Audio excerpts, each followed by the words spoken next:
All right, let's talk about our friends over at the NSA. They're not just reading your emails and tracking your phone calls, they're also following what video games you play, which is why I'm happy that I'm still on Sega Genesis playing Ghouls and Ghosts. They are tracking you on World of Warcraft, Second Life, and a bunch of other online games. This is according to the New York Times, The Guardian, and ProPublica. The NSA and its British counterpart, which is the GCHQ, the UK's government communications headquarters. I think that's where James Bond used to work, if I'm not mistaken.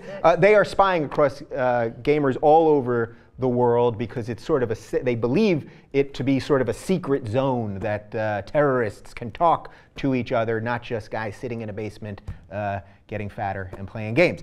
Spy agencies are worried that these games serve as a good cover for terrorists to use in-game messaging systems to swap information, recruit other users, or carry out virtual weapons training. So that's two things. They can chat with each other in the games, and by playing the games, you might learn how to use an actual real weapon.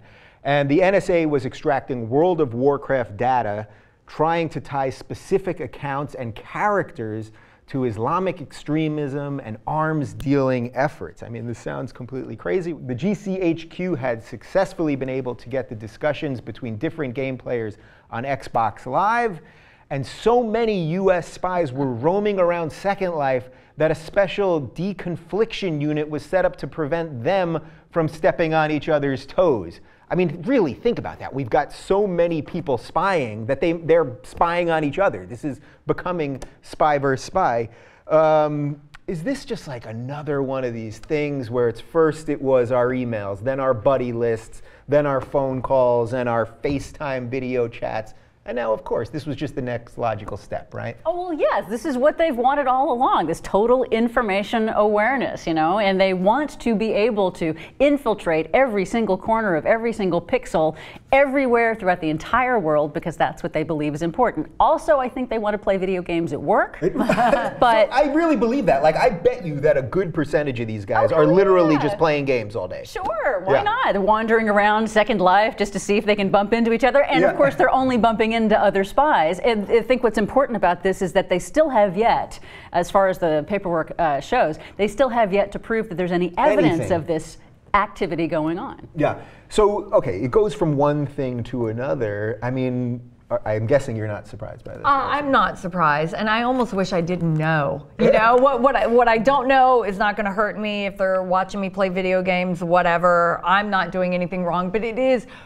I mean, it's like Big Brother. I know people are going to jump all over you for saying that. Well, yeah, if I'm not doing anything wrong. Well, we're right, of course, but I really don't care if they're, you know, listening to my phone calls or reading my emails. I have nothing to hide, but I understand they're, you know, invading our privacy. At what point is the net too big to protect us on a larger scale? Well, we're doing this for the good of everyone. We got to maybe read your emails and fish through your phone calls because we're trying to find the terrorists that could be taking down, you know, we could have another 9/11. Right. I get it. Even though there's no evidence. No, right, of course. Yeah. But then if they don't do something, then people are going to be like, well, you weren't doing enough. Right.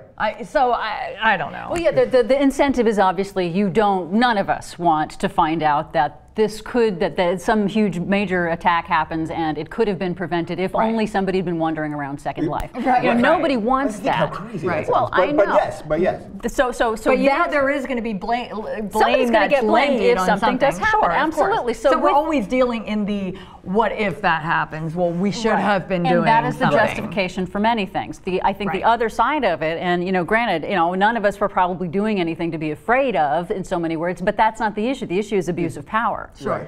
You know, the abuse of this information to maliciously prosecute people or maliciously blackmail people because you know things about them in this life that they have the expectation of privacy. So. Right. And it was also broke last week that they were tracking potential terrorists. They were tracking their porn use because they felt they could then use that as propaganda because it shows that they're not honest and they're not really. They say that it's for terrorists, but do we actually know that that's what they were looking at? They weren't looking at congressmen, for example. They weren't looking at political opponents. Right, because you can blackmail literally anyone. It is actually happening in the world right now. I mean, with Don Siegelman, former governor of Alabama, in prison now, a political prosecution. So, you know, look it up. You can get more information on that. But he's a direct person that you can look at. Watching porn, to me, that's only a good thing.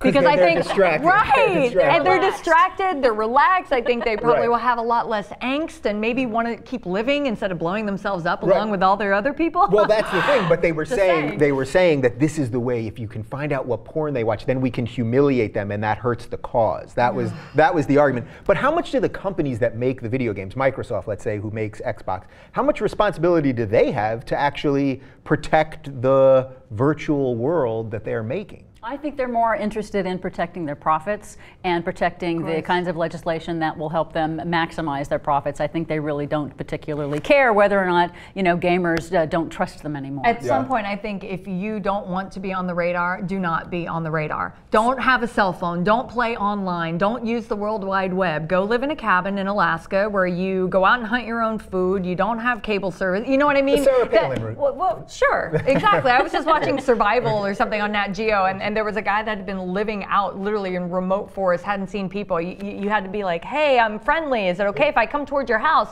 You know, because he chooses to live out in the middle of nowhere and not be connected to anything. So I'm just saying that, you know, as a person, that if you're on a phone, it can be monitored. If you're on the internet, it can be monitored. If you're on a game box that's connected to the world, you want to play some random dude in Norway, then you know that there's a possibility that somebody can tap in, or that somebody could be watching or listening. And okay, sure, there's a possibility, but I don't see why we have to put up with that. So that's a final question on this: is what do we do? Because as I started this, every week. So you think the answer is just to shut it down altogether? But I don't know how realistic that is. Right. We all have this stuff. Human progress moves. You can't have a job without having a cell phone. Right. You can't function in society really without this. So is there minor steps that we can actually take to fight this growing encroachment on our Sure, it's freedom? what happens. It's a pendulum, and it happens every couple of decades here in the United States.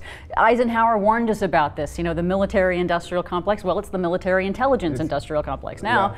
You know, we're spending a ton of money on these guys to play in video games, but we don't happen to have money for food stamps. We don't happen to have money for veterans. You know, this is the kind of bullshit we have to deal with. I think part of it starts with electing the right people to Congress, and also making sure that we put in place the kinds of investigations and then the kinds of controls that we've put in place before. It's not like we haven't had this conversation in this country before. It's just had taken a different tack. Yeah.